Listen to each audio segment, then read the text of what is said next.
Hello again. I'm Marcia Burrell, a graduate of Iowa State University who found herself moving around the world with my husband, Jim Burrell, who had a career with DuPont in agriculture.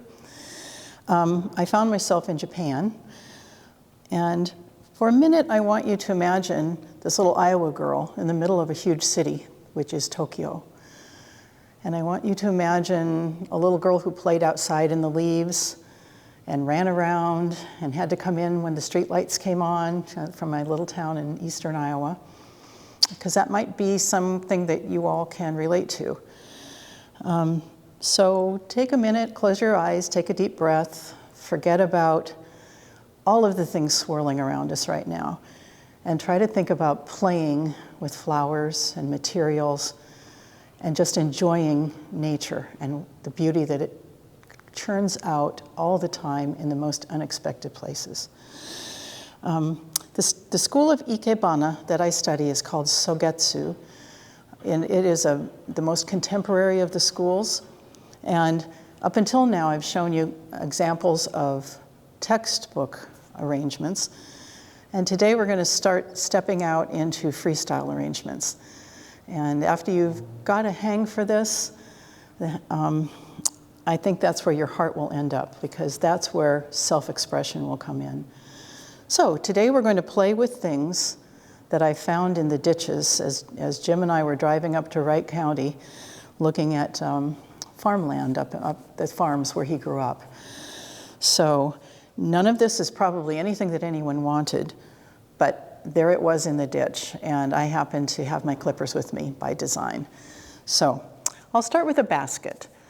So a beautiful basket like this is not the same degree of sophistication as the baskets that you'll see in the Brunier collection, the exhibit Contemplate Japan. If you have a chance to see it, please run and see it before it's gone.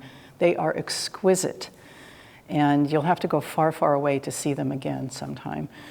But this is my basket. It was designed for the Sogetsu school and handmade in Japan.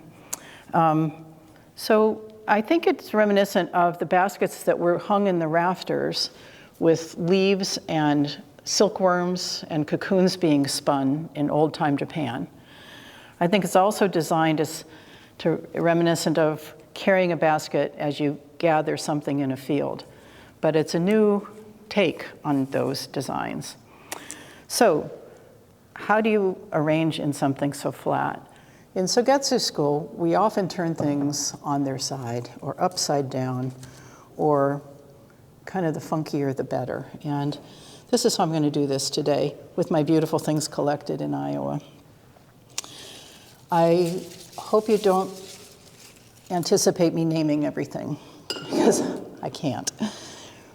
I'm purely looking at them for the feeling of the season and the movement, the colors, the structure, the scale, and that's what caught my eye.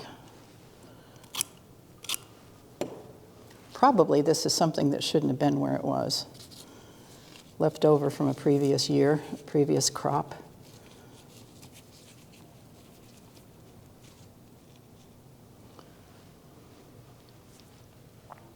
I have a lot more than I actually need here, but I just couldn't help myself.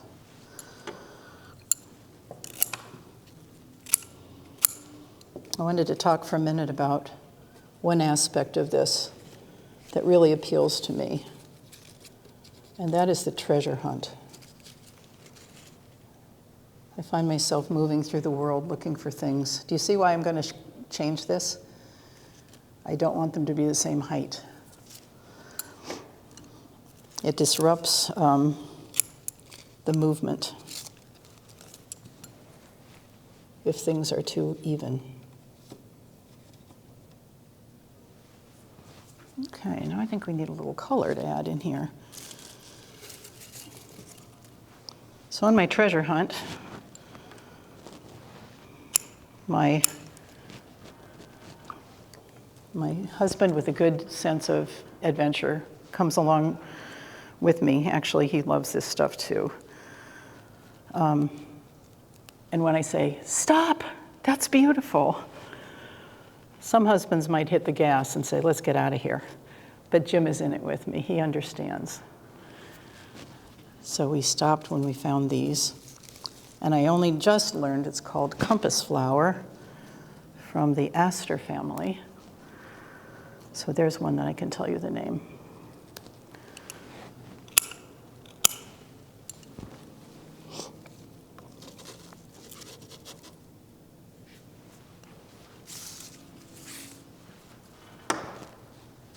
Try to vary the size now.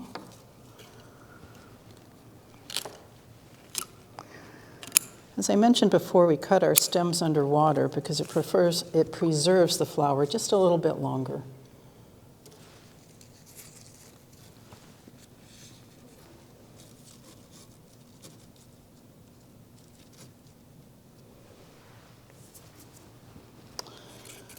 Sofu Teshigahara was the founder of this new way of doing ikebana.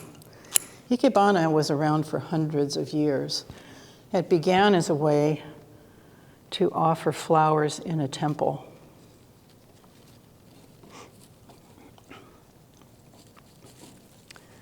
And it developed into an art form done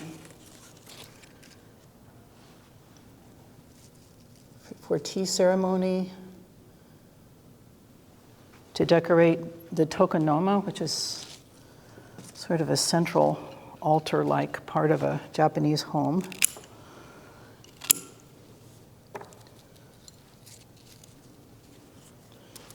And then it was learned by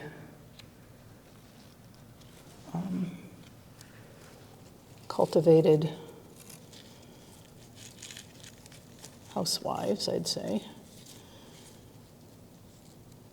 Learned in schools.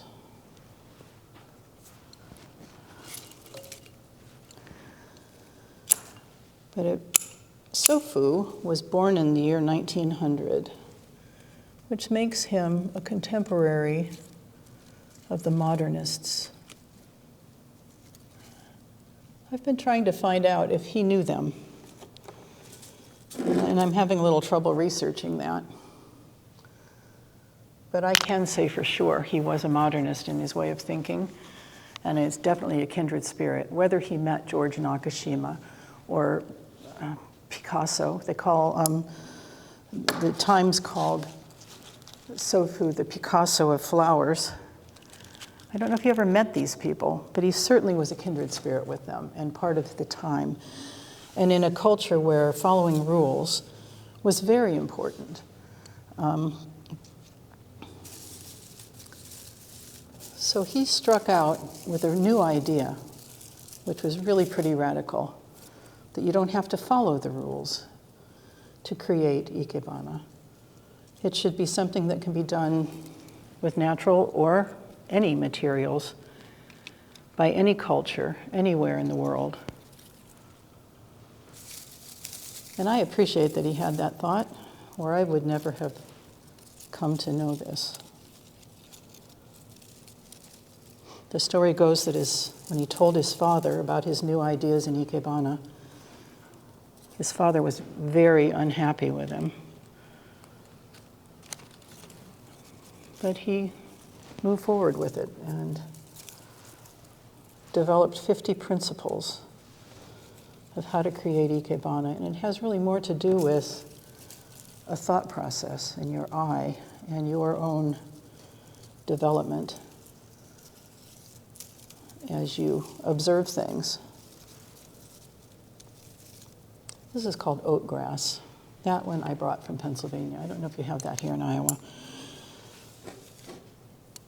Anybody have oat grass in their yard? Okay, I found another treasure, and some of you might not think this is a treasure. I had a lot of trouble with myself cutting it because I knew that monarch butterflies were going to need this. But I brought 2 of them with me.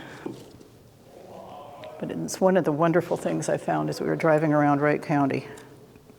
I like the way the line is going in this arrangement, and I like the motion of the oat grass. I really want to use these, and that's dangerous to try to add something just because you want to use it. But I'm going to do that.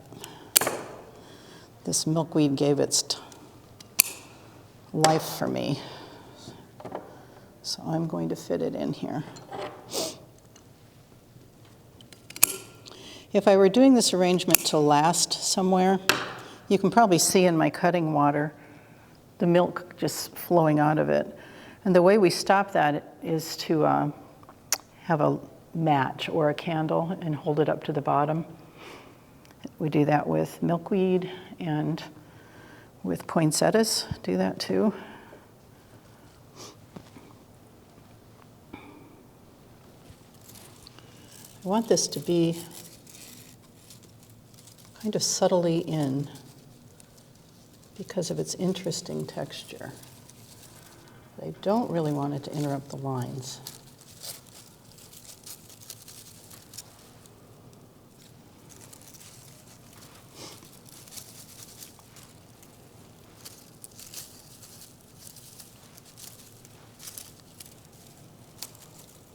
Another hard part is saying, we're done. But to me, this is a finished arrangement. You might look at things and say, this is old and withered. These are dried out. These aren't perfect anymore. But it evokes a season and a time of year. It evokes a passage of time. And it says what I wanted to say. So happy fall to you.